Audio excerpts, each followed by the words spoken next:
ខានមកអត់យូរនេះពុកម៉ែបងប្អូនដល់គ្នាសម្រាប់វីដេអូនេះដែរគឺបានមកពីបងប្រុសគណៈកម្មការទូកដែរទេហើយអរគុណច្រើនមែនទែនទៅកាន់បងប្រុសតារាដែលបានផ្ញើវីដេអូនេះមកឲ្យបងណានិយាយរួមទៅតាំងពីឡើងកនូរួចហ្នឹងទូកសាច់ច្បងធំហ្នឹងគឺ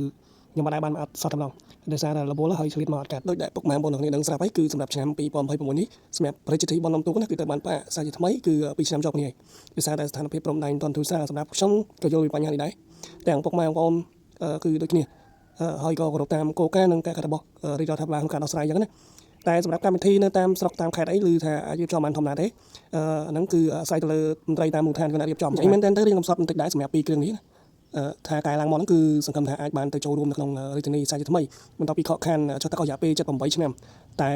ដោយសារពួកអាចោសៀមនឹងវាតែមិនអីទេក្នុងឆ្នាំ2025មានកម្មវិធីរៀបចំតាមស្រុកដែរហើយក៏មិនធ្វើឲ្យអ្នកស្រុកអ្នកភូមិខកម្ដងដែរ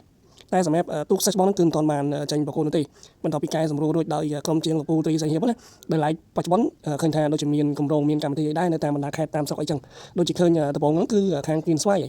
ហើយបន្ទាប់មកខាងកំពង់ធំឲ្យឮថាមានរៀបចំកម្មវិធីធំដែរចឹងហើយប្រហែលជានៅតាមបណ្ដាខេត្តផ្សេងៗក៏មានរៀបចំដែរតែមើលអាចនឹងកំពុងតែសម្រាប់ខាងប្រាប់សពនេះវិញដូចជាទទួលបានព័ត៌មានមកថានឹងមានការតម្លាក់ទូកសាលបឿនដែល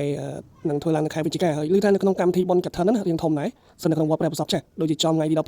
17ហើយអញ្ចឹងមានតែរងចាំមើលដល់គ្នាថាអាលបឿនពេលតែកែរួចហ្នឹងវាយ៉ាងណាសម្រាប់ទូកសវណ្ណមេកាដែលទៅកែហើយហ្នឹងណាគឺថាតម្លាក់មួយហ្នឹងហើយនឹងថាអង្គពីនឹងអីដោយសារខ្ញុំអត់សូវច្បាស់ព័ត៌មានដែរអញ្ចឹងមានរងចាំហើយក៏ឃើញមានបងប្អូនយើងសាកសួរខ្ញុំដែរតាក់ទងជាមួយនឹងអាចនឹងមានកម្មវិធីរៀបចំដោយការពីឆ្នាំ2022ដែរអត់ស្ថិតនៅក្រោយវត្តព្រះសពចាស់នៅមាត់ទន្លេក្រោយវត្តហ្នឹងហើយអធិស្ឋានផងដោយសារតែខ្ញុំអត់សូវដឹងព័ត៌មានច្បាស់អញ្ចឹងទៅក៏ខ្ញុំអត់ដឹងថាទៅប្រាប់ពុកម៉ែបងប្អូនតគ្នាថាម៉េចដែរ